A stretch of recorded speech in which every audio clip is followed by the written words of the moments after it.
ও কথায় কথায় আমাদের রাজ্যের মাননীয় মুখ্যমন্ত্রীকে চ্যালেঞ্জ করেন যে আমি ওনার বিরুদ্ধে দাঁড়াবো, একবার হারিয়েছি আবার হারাবো, ওকে প্রাক্তন করে দেব।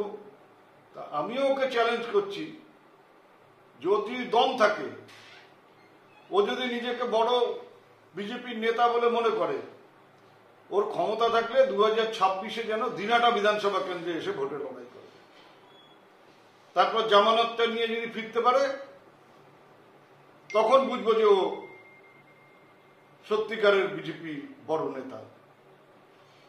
তার আগে এই ধরনের মন্তব্য করে, জোকারের মতন মন্তব্য করে নিজেকে খেলেকো যেন না করে। একটা বিরোধী নেতা এই প্রথম দেখলাম। আমি 2011 থেকে অনেক বিরোধী নেতা দেখছি, এবং তার আগেও বিধানসভার বাইরের থেকে বিরোধী নেতাদের দেখেছি। এইরকম জোকারের মতন বিরোধী নেতা আমি অতীতে কখনো দেখিনি। প্রথম কথা হচ্ছে, জাতীয় মানবাধিকার কমিশনে কারা আছে, কারা এসেছিলেন। জাতীয় মানবাধিকার কমিশনের সদস্যরা এসে অজয় রায়ের বাড়িতে গিয়েছিল, কিন্তু উদয়ন গুহ কোথায় ছিল সেটা কিন্তু খোঁজ করেনি।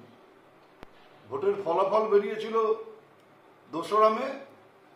দিনাটায় নানা কারণে ভোটের ফলাফল বেরোতে বেরোতে সন্ধ্যা হয়ে গিয়েছিল। 3 তারিখ থেকে আমি গ্রামে গঞ্জে ঘুরছিলাম, কর্মীদের পাশে গিয়ে দাঁড়াচ্ছিলাম।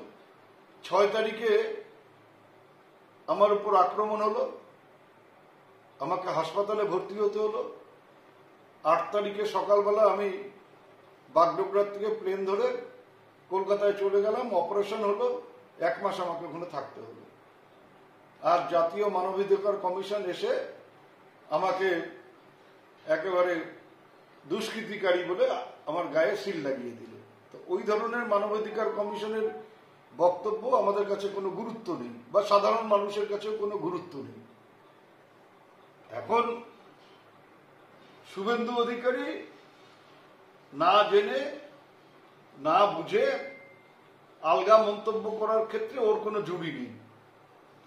তবে একটা কথা আমি ওকে বলতে পারি, বলেছে নাকি যে আমাদের রাজনৈতিক মৃত্যু হবে 2026-এ। ও কথায় কথায় আমাদের রাজ্যের মাননীয় মুখ্যমন্ত্রীকে চ্যালেঞ্জ করেন যে আমি ওনার বিরুদ্ধে দাঁড়াবো, একবার হারিয়েছি আবার হারাবো, ওকে প্রাক্তন করে দেব।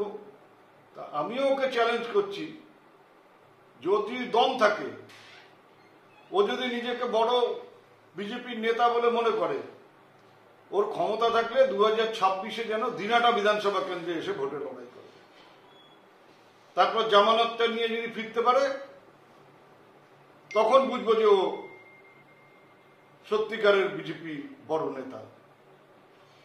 তার আগে এই ধরনের মন্তব্য করে, জোকারের মতন মন্তব্য করে নিজেকে খেলেকো যেন না করে। একটা বিরোধী নেতা এই প্রথম দেখলাম। আমি 2011 থেকে অনেক বিরোধী নেতা দেখছি, এবং তার আগেও বিধানসভার বাইরের থেকে বিরোধী নেতাদের দেখেছি। এইরকম জোকারের মতন বিরোধী নেতা আমি অতীতে কখনো দেখিনি। 3G নেক্সট জেনারেশন এবং লক্ষ্মীনারায়ণ মেগা মার্ট ইউনিট 2 এর পক্ষ থেকে কোচবিহারবাসীকে জানাই পবিত্র ঈদ এবং শুভ নববর্ষের প্রীতি এবং শুভেচ্ছা। ফ্যাশন জগতের লক্ষ্মীনারায়ণ মেগা মার্ট ইউনিট 2 এই শুভ দিন উপলক্ষে বাচ্চা, পুরুষ এবং মহিলাদের জন্য বিশেষ বস্ত্র নিয়ে হাজির। এক ছাদের তলায় 3 তল বিশিষ্ট শীততাপ নিয়ন্ত্রিত এই বস্ত্র প্রতিষ্ঠানে দেশের বিভিন্ন প্রান্তের নামি দামি কোম্পানির সহজ মূল্যে বস্ত্র কেনাকাটার নির্ভরযোগ্য এই প্রতিষ্ঠান। আমাদের ঠিকানা রাজেন্দ্র নারায়ণ রোড, কোচবিহার।